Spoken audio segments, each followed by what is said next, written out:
warahmatullahi wabarakatuh. Saya Ender Laila Zulfa, NIM A2101800177.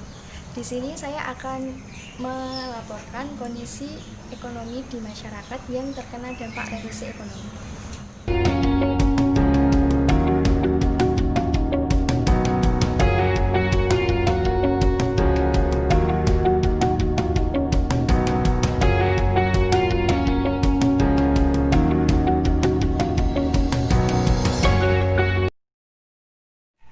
Badan Pusat Statistik melaporkan bahwa produk domestik bruto Republik Indonesia pada kuartal ketiga 2020 mengalami penurunan sebesar 3,49%. Dengan demikian, Indonesia resmi mengalami resesi. Setelah pada kuartal kedua, ekonomi Indonesia juga terkontraksi alias negatif. Resesi ekonomi ini melanda hampir di seluruh sektor di lingkungan masyarakat, seperti perindustrian, perdagangan, transportasi, serta pariwisata.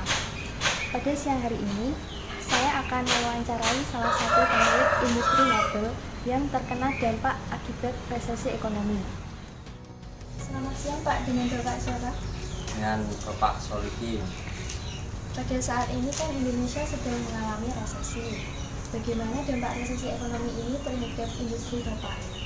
Ya, untuk resesi ekonomi di Indonesia saat ini, produk yang saya hasilkan itu bisa menurun 40-50%.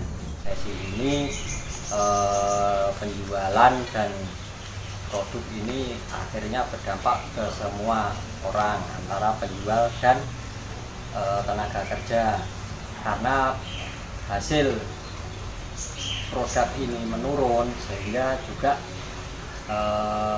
hasil dari karyawan juga menurun. Karena produknya lebih sedikit, maka banyak karyawan yang diberhentikan. Bagaimana cara untuk mengatasi resesi ini pada industri Bapak? Ya, untuk mengatasi resesi ini, ya kita harus selalu berinovasi dengan hal-hal yang baru. Misalkan produk-produk ini menampilkan model-model yang baru untuk mengganti model-model yang lama.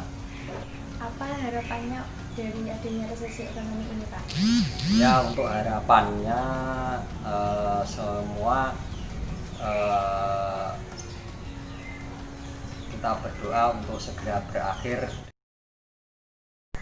Resesi ekonomi merupakan penurunan pertumbuhan ekonomi dalam 2 kuartal berturut-turut.